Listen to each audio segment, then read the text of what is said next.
Hai, Assalamualaikum. Kembali lagi bersama saya dengan segmen asas pendawaian ataupun basic wiring. Video kali ini masih lagi berkaitan dengan DB.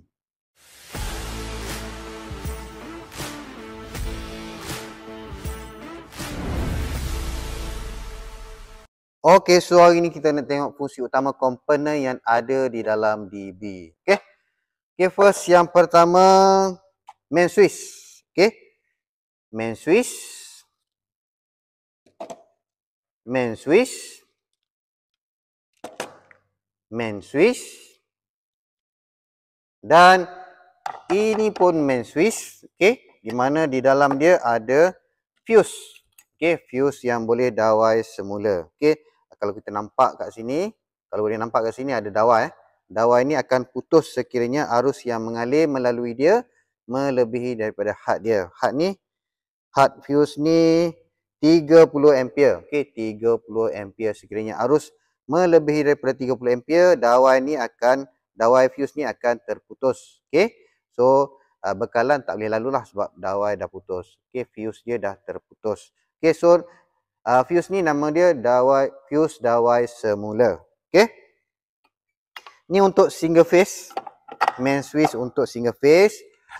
Ini main switch untuk single phase. Yang ni menggunakan fuse. Dalam ni ada fuse cartridge. Okey, nilai dia 32 ampere. Okey, sekiranya arus mengalir melaluinya melebihi daripada 32 ampere, so fuse ni akan putus. Okey, dia akan burn lah. So kita kena beli baru, ganti yang baru, barulah kita boleh on. Okey. Ini main switch single phase. Seterusnya main switch yang tidak menggunakan fuse, di mana sekiranya berlaku arus lebih, dia akan trip, dia akan jatuh lah.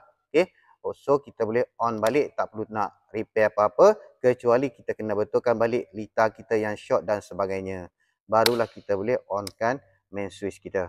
Baik, ini pun sama untuk single phase dan main switch untuk three phase. Yang ni untuk three phase. Okey, kita ada red, yellow, blue, red, yellow, blue. Okey, red, yellow, blue ataupun sama red, yellow, blue. Okey, ini main switch untuk three phase. Baik, fungsi main switch ni ada apa dia? Sebagai pengasing. Okey, fungsi dia sebagai pengasing, di mana dia boleh menyambung dan memutuskan litar utama apabila berlaku arus lebih. Okey, arus daripada meter TMB nak masuk, dia akan putuskanlah kalau sekiranya berlaku arus lebih. Okey, itu fungsi dia. Baik. Alright, so komponen kedua kita adalah RCCB. Okey. RCCB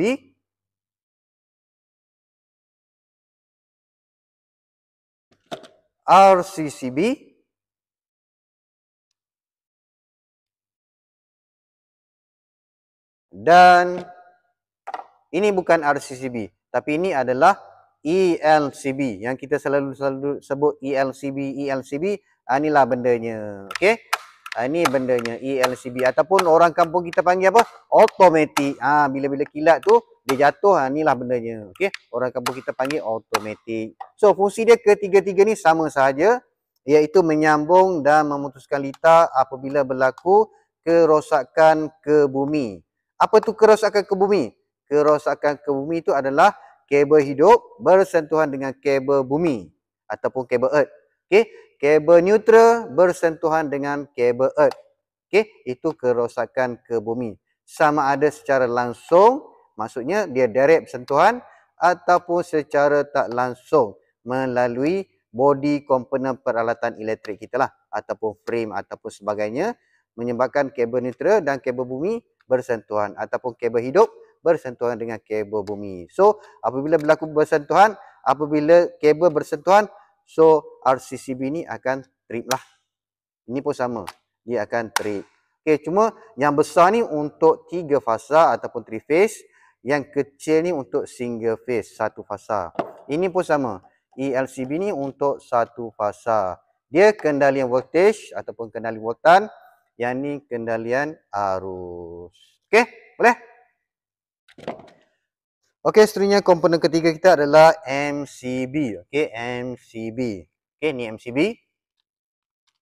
Okey, MCB yang kecil-kecil ni MCB. Miniature circuit breaker. Okey.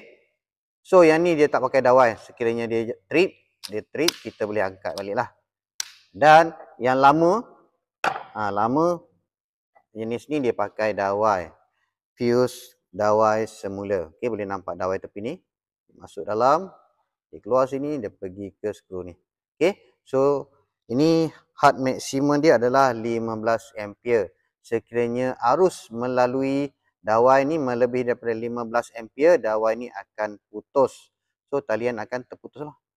Okey, ni MCB ataupun fuse lama. Ni MCB baru. Okey, yang ni sekiranya trip, kita boleh angkat terus. Kita boleh on. Tapi syarat dia betulkanlah dulu litar yang rosak tu. Okey, betulkan dulu litar yang trip dan sebagainya. So, fungsi dia sama macam main switch. Cuma main switch ni pada talian utama. Okey, pada bekalan utama, maksudnya bekalan daripada TMB, lepas meter TMB masuk ke dia. Okey, tu tempat dia, tempat main switch. Tempat MCB pada talian akhir ataupun pada litar akhir. Di mana selepas ni ataupun sambungan ni pergi ke lampu, pergi ke kipas, pergi ke aircon, pergi ke water heater. Okey. So C6 mewakili 6 ampere. Sekiranya arus melalui dia melebihi daripada 6 ampere, so dia akan trip lah. Okey. Walau bagaimanapun dia adalah perkiraan dia, tak adalah sampai 9 ampere dia terus trip. Dia ada kiraan dia lah. So kita nak mudah faham, 6 ampere sekiranya lebih dia akan trip. Okey. Nak mudah faham lah. Kalau nak detail, masuk kelas. Jadi fungsi dia adalah menyambung dan memutuskan bekalan elektrik pada litar akhir apabila berlaku litar pintas ataupun arus lebih. Okey.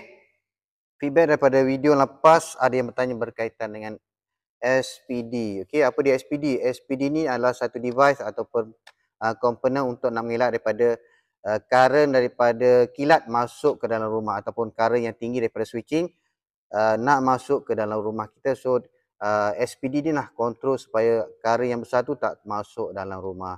Walau bagaimanapun SPD ni adalah optional ataupun yalah, dia tak diwajibkan lagi. Nak pasang boleh, tak nak pasang pun boleh. Video untuk dia nantilah kita buat kemudian nanti.